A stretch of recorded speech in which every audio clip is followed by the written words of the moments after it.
নমস্কার বন্ধুরা, সীমাজ রান্নাঘরে তোমাদের অনেক অনেক স্বাগত। আশা করি সবাই খুব ভালো আছো। দেখো, আজ আমি রান্না করছি ডাল পালক। এই স্বাস্থ্যকর রান্নাটা কিভাবে আমি করছি সেটা দেখার জন্য আমার সঙ্গে থেকো সবাই। দেখো, প্রথমে আমি ডাল পালক বানানোর জন্য আমি এখানে নিয়ে নিয়েছি 1 বাটি ছোলার ডাল। এই ডালটাকে আমি 1 ঘন্টা আগে ভিজিয়ে রেখেছিলাম। এবার এই ডালটাকে আমি প্রেসার কুকারে সিদ্ধ করে নেব। পুরোটা সিদ্ধ করব না, 90% মতন এটাকে আমি সিদ্ধ করে নেব। দেখো, ডালটা সিদ্ধ হয়ে গিয়েছে। আর এদিকে আমি নিয়ে নিয়েছি পালং শাক। এই পালং শাকটাকে খুব ভালো করে ধুয়ে নিয়েছি। এবার এটাকে আমি কুচি করে কেটে নেব। দেখো, দেখতে পাচ্ছ, এটাকে আমি কুচি করে কেটে নিয়েছি। এবার এই পালং শাকটাকে আমি ডালের মধ্য দিয়ে সিদ্ধ করে নেব। দেখো, ডালটা আমাদের সিদ্ধ হয়ে গিয়েছে, দেখিয়ে দিচ্ছি তোমাকে। দেখো, 90% মতো সিদ্ধ হয়ে গেছে। এবার এর মধ্যে আমি দিয়ে দিচ্ছি আমাদের কেটে কুচি করে রাখা পালং শাকটা। এই পালং শাকটা দেওয়ার পর এটাকে আমি আবারও সিদ্ধ করে নেব। চলো, এবারে ঢাকনাটা বন্ধ করে দিয়ে আমি একটা সিটি দেবো প্রেসার কুকারে, তাহলেই রেডি হয়ে যাবে। চলো, এটা সিদ্ধ হতে থাকুক, ততক্ষণ আমি এর তরকার মশলাটা তৈরি করি। দেখো, আমি এখানে নিয়ে নিয়েছি 3 চামচ তেল। তেলের মধ্যে আমি দিয়ে দিচ্ছি 1/2 চামচ গোটা জিরে, দিয়ে দিচ্ছি তেজপাতা, আর দিচ্ছি একটা শুকনো লঙ্কা ফোড়নের জন্য। ফোড়নগুলো খুব ভালোভাবে ভাজা হয়ে গেলে এর মধ্যে আমি দিয়ে দেব পেঁয়াজ কুচি। আমি এখানে একটা বড় মাপের পেঁয়াজ নিয়েছি। সেই পেঁয়াজটা খুব ভালো করে কুচি করে নিয়ে আমি এর মধ্যে দিয়ে দিলাম। এবার পেঁয়াজ কুচি দেওয়ার পর পেঁয়াজটাকে আমরা হালকা বাদামি করে ভেজে নেব।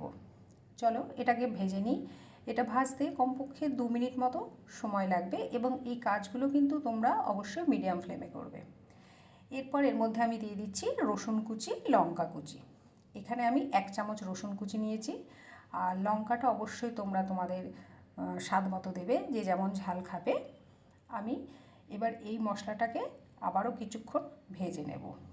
দেখো, কালারটা পুরো চেঞ্জ হয়ে গেছে। এবার এর মধ্যে আমি দিয়ে দিচ্ছি 1 চামচ আদা গ্রেট করে নেওয়া। আদাটা দেওয়ার পর এটাকে আমি আবারও একটু ভেজে নেব। দেখো, এটাকে আমি 2 মিনিট মতন ভেজে নিয়েছি। এর রঙটাও পুরো চেঞ্জ হয়ে গেছে। এবার এর মধ্যে আমি দিয়ে দিচ্ছি হিং। এই হিংটা আমরা জানি পেটের জন্য খুবই ভালো, তো সবাই একটু হিং খাবে। এতে কী হবে, আমাদের হজম শক্তিটা বাড়বে। দিয়ে দিলাম এর মধ্যে ধনে গুঁড়ো।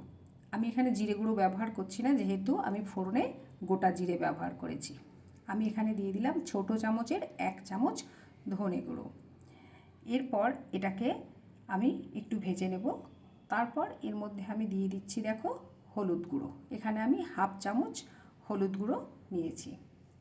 আবার হলুদটা দেওয়ার পর মশলাটাকে আবার আমি একটু কষিয়ে নেব এইভাবে।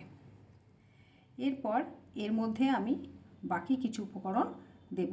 চলো, সেগুলো এবার আমি পরপর দিতে থাকি। দেখো, এগুলো মোটামুটি ভাজা হয়ে গেছে। এরপর এর মধ্যে আমি দিয়ে দিচ্ছি আমাদের যে পরবর্তী উপকরণ, সেটা হচ্ছে, দেখো, কসুরি মেথি। এই কসুরি মেথি দিলে পরে কী হবে, এর গন্ধটা আরও সুন্দর হবে ডাল ফ্রাইয়ের বা ডাল পালকে। দিয়ে দিলাম 1/4 চামচ গরম মশলা গুঁড়ো। ব্যাস, এর মধ্যে আর কিচ্ছুটি পড়বে না। এই সমস্ত উপকরণগুলো মিশিয়ে নিতে হবে কমপক্ষে মিনিট 2 মতন। চলো, এটা হোক। তোমাদের দেখিয়ে দিই, পালং শাকটা আর ছোলার ডালটা দেখো সিদ্ধ হয়ে গেছে। এবার এই পালং শাক আর ডালটাকে আমরা একটা খুন্তি বা হাতার সাহায্যে একটু ঘুটে নেব, তাহলে এটা বেশ মাখো মাখো হবে। আর এই ডাল পালং তৈরি করার সময় কিন্তু তোমরা খুব বেশি জলের ব্যবহার করবে না, বেশি পাতলা হলে এটা ভালো লাগে না খেতে। এবার চলো, আমি এইটা কড়াইয়ের মধ্যে ঢেলে দিচ্ছি। ঢেলে দেওয়ার পর আমি মশলার সাথে এটা খুব ভালো করে মিশিয়ে নেব। দেখতে পাচ্ছ, এটা না খুব বেশি গাঢ় হয়েছে, না খুব বেশি পাতলা হয়েছে। তোমরা চাইলে খুন্তি দিয়ে আবারও একটু এটাকে ঘেঁটে দিতে পারো।